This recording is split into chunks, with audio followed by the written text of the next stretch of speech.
Trigonometric ratios. In this module, you will learn trigonometric ratios. Hi Roy, where have you been? I haven't seen you since last week. Uncle John is building a new house and I'm helping him out.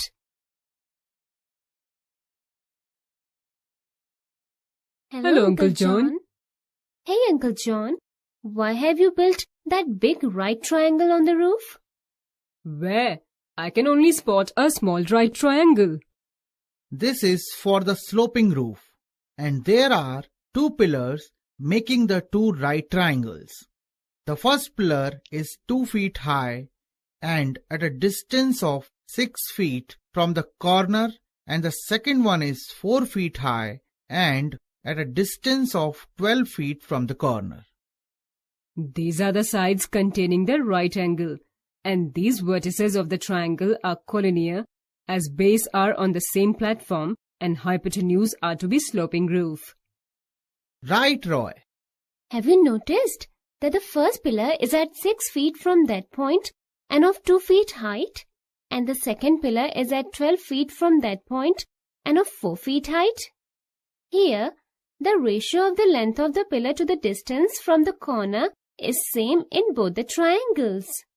Since the ratio is the same, can you find the height of the third pillar to be constructed at that point, which is 6 feet apart from the second pillar?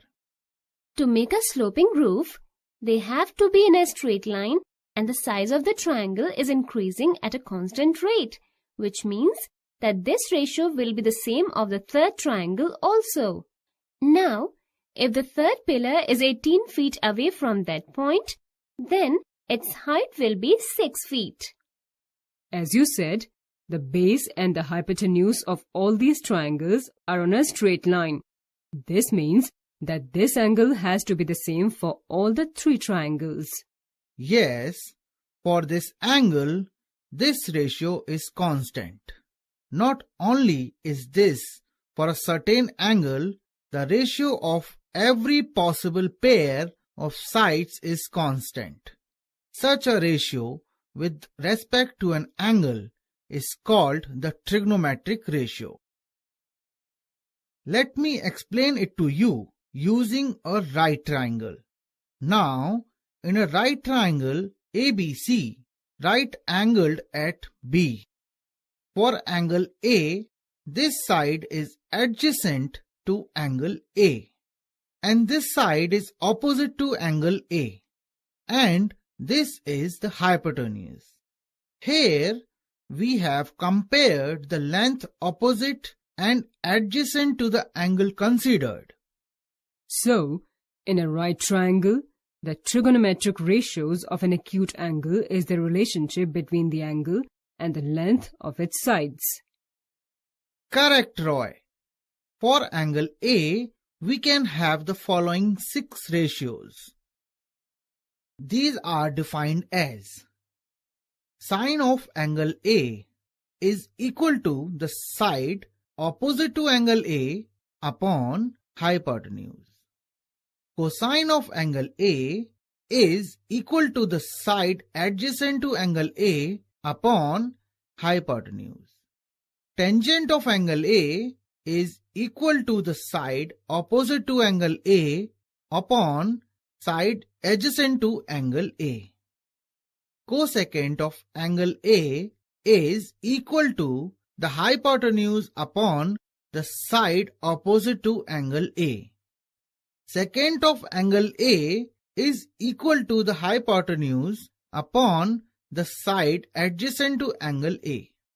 Cotangent of angle A is equal to the side adjacent to angle A upon the side opposite to angle A.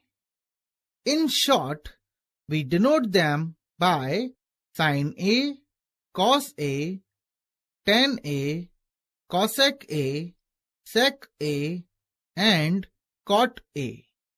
Uncle John, the last 3 ratios are the reciprocal of the first 3 ratios. Yes, Sarah. The last 3 ratios, namely cosec A, sec A and cot A are the reciprocal of sin A, cos A and tan A respectively. Can you relate sin, cos and tan by any relation? Let me help you. If we consider these two trigonometric ratios and divide sin y cos, then the hypotenuse gets cancelled and we get the ratio of tan. This means sin A upon cos A is equal to tan A. Let's recap. In a right triangle, the trigonometric ratios of an acute angle is the relationship between the angle and the length of its sides. We have the following 6 trigonometric ratios. For our convenience, in a right triangle, the side opposite to the given acute angle is always considered the perpendicular.